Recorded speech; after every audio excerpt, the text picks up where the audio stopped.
2 Chronicles 32. After these things and the establishment thereof, Sennacherib king of Assyria came and entered into Judah and encamped against the fenced cities, and thought to win them for himself. And when Hezekiah saw that Sennacherib was come, and that he was purposed to fight against Jerusalem, he took counsel with his princes and his mighty men to stop the waters of the fountains which were without the city, and they did help him. So there was gathered much people together, who stopped all the fountains and the brook that ran through the midst of the land, saying, Why should the kings of Assyria come and find much water? Also he strengthened himself, and built up all the wall that was broken, and raised it up to the towers, and another wall without, and repaired Millo in the city of David, and made darts and shields in abundance. And he set captains of war over the people, and gathered them together to him in the street of the gate of the city, and spake comfortably to them, saying, Be strong and courageous, be not afraid nor dismayed for the king of Assyria, nor for all the multitude that is with him, for there shall be more with us than with him. With him is an arm of flesh, but with us is the Lord our God to help us and to fight our battles. And the people rested themselves upon the words of Hezekiah king of Judah.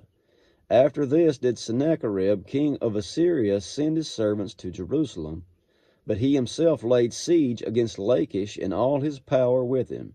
And Hezekiah king of Judah, and unto all Judah that were at Jerusalem, saying, Thus says Sennacherib king of Assyria, Whereon do you trust that you abide in the siege in Jerusalem?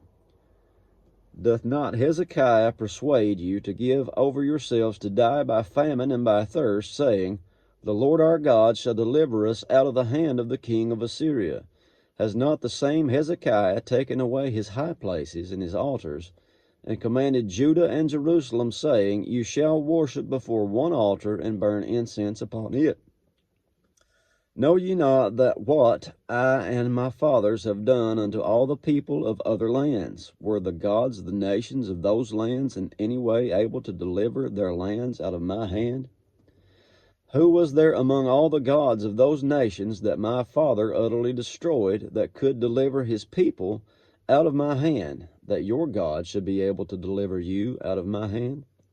Now therefore let not Hezekiah deceive you, nor persuade you on this manner, neither yet believe him, for no God of any nation or kingdom was able to deliver his people out of my hand, and out of the hand of my fathers.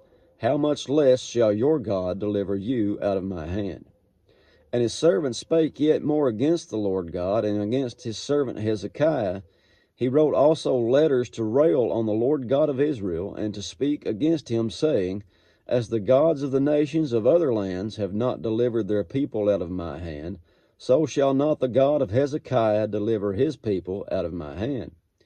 Then they cried with a loud voice in the Jews' speech unto the people of Jerusalem that were on the wall, to affright them, and to trouble them, that they might take the city. And they spake against the God of Jerusalem, as against the gods of the people of the earth, which were the work of the hands of men. And for this cause Hezekiah the king and the prophet Isaiah, son of Amos, prayed and cried to heaven, and the Lord sent an angel, which cut off all the mighty men of valor, and the elders and captains in the camp of the king of Assyria. So he returned with shame of face to his own land, and when he was come into the house of his God, they that came forth of his own bowels slew him there with the sword.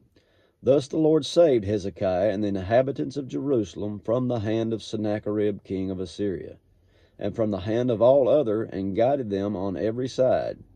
And many brought gifts unto the Lord to Jerusalem, and presents to Hezekiah king of Judah, so that he was magnified in the sight of all nations from henceforth. In those days Hezekiah was sick to death, and prayed unto the Lord, and he gave him, and he spake unto him, and he gave him a sign.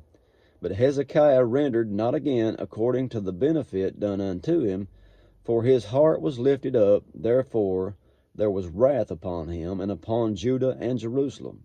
Notwithstanding Hezekiah humbled himself for the pride of his heart, both he and the inhabitants of Jerusalem, so that the wrath of the Lord came not upon them in the days of Hezekiah.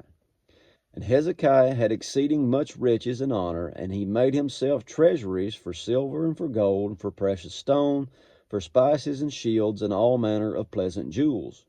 Storehouses also for the increase of corn and wine and oil, and stalls for all manner of beasts, and coats for flocks. Moreover, he provided him cities and possessions of flocks and herds in abundance, for God had given him substance very much.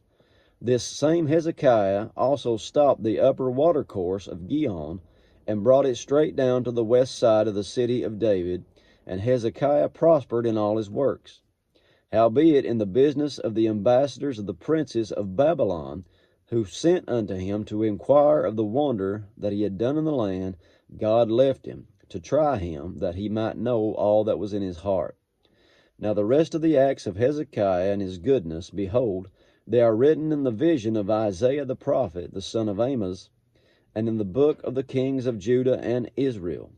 And Hezekiah slept with his fathers, and they buried him in the chiefest of the sepulchres of the sons of David, and all Judah and the inhabitants of Jerusalem did him honor at his death, and Manasseh his son reigned in his stead. That's it for chapter 32. God bless you.